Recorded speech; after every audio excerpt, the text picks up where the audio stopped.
Capcom and Sega. Sega and Capcom. Two companies that I pretty much chose at random in order to prove a point. Though on a more serious note, I chose them because I love the games that they put out, but deal with their products in very different ways. Quick answer time.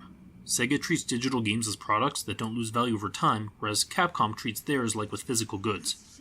Disclaimer, I'm purely talking about the price points of these games. I'm not talking about all that crap Capcom pulls with microtransactions, which is a load of garbage. Here's looking at you, Devil May Cry. That means for this discussion, Warner Bros. Games is loved for their pricing while being a terrible publisher when it comes to microtransactions. To get into it, I'm going to talk about products in general and how they're treated. So way back in the day, before the internet could give us everything we ever needed to live, products used to go to real stores and sit on shelves. Copies would sell, and over time any remaining copies would have their price reduced.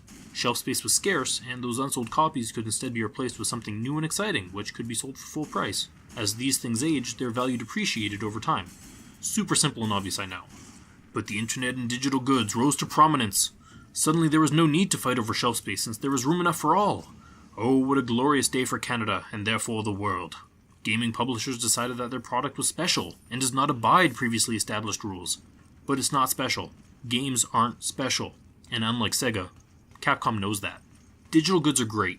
It's amazing to be able to go on Steam and buy a 10-year-old game brand new with no hassle other than, will it run? But if I want to play an old N64 game new, if it's popular, then I better be ready to shell out a couple $100.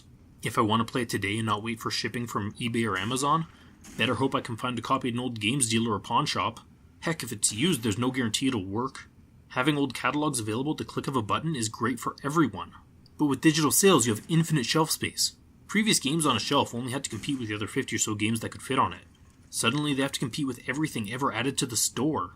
I argue that the depreciation of games actually occurs faster with digital games than physical copies.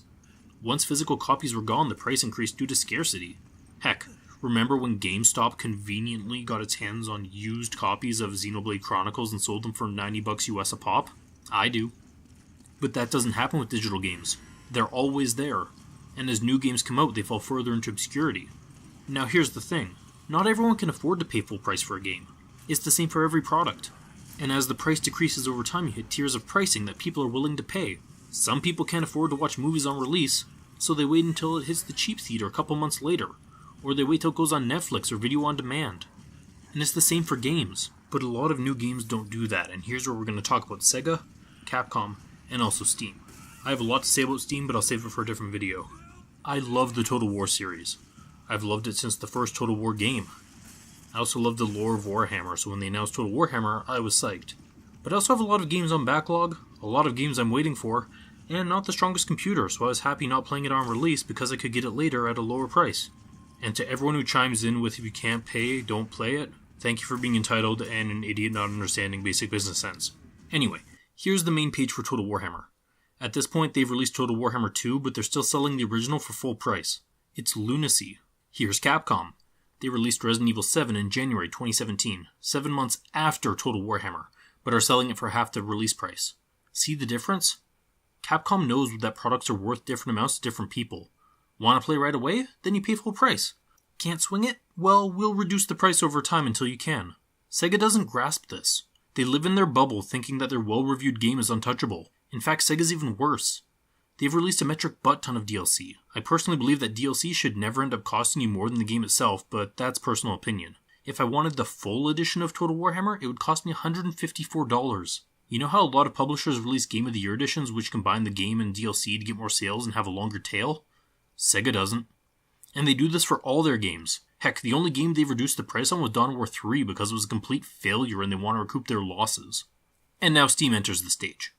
I'll make it brief. Steam came in and had great sales, which is good. Except game publishers decided that they could use sales to compensate for never reducing the price of their games. This is bad. Again, Sega will discount Total Warhammer to 75% off, which is a great deal sure, though once you add in any DLC, you're still paying more than the full price of a game, but sales do not reduce pricing. Again, look at Capcom, who actually runs like a normal business. Resident Evil 7 released full price, then when the sale came around, they gave it 50% off. Once that sale ended, they then rightly assumed they'd gotten all the sales they were going to get at that price point and reduced the original price of the game to $40, remembering that all my prices are Canadian. Then when another sale rolled around, they gave it another discount at 35% so you could pick it up at $26. I'll be interested to note what it goes down to at the next big sale. I've said this a lot, but games are not special. They are subject to depreciation like every single other product. Sega needs to figure that out. Still selling Rome Total War 2 for full price when it came out in 2013 is insane. And I don't care if it's the Emperor Edition. It doesn't come with all the DLC. Companies complain about being a hit-driven industry and needing to sell 5 million copies in order to succeed, but it's no surprise when they're so bad at being a business. Maybe if they spent more time trying to get longer tails on their products, they wouldn't be in this situation and shoving loot boxes down our throats. Anyway, I've picked up a lot of Capcom games I've never played thanks to how they handle this, notably Resident Evil 1, 0, 4, and I even picked up 5 again on Steam even though I bought it when it first came out. Heck, soon I'll probably add 7 and Revelations to the mix too. You know what I've paid Sega? Nothing. The only thing I got was Rome 1 again on Steam, and I'm pretty sure I got it from a Humble Bundle, though I can't remember honestly. I'll never buy Total Warhammer 1 or 2, so long as they continue selling their games the way they do, and while I may miss out, I don't really care. There are so many more games now, and they're available at a much more manageable price point that doesn't spit in the face of the consumer. I can play games 24/7 and never run out of things to do. Sega doesn't want some money, they want all money or no money. Their pricing is stupid and outdated. And, well, a lot of people are just going to give them no money instead. The only people Sega are hurting are themselves, and frankly at this point, they deserve it.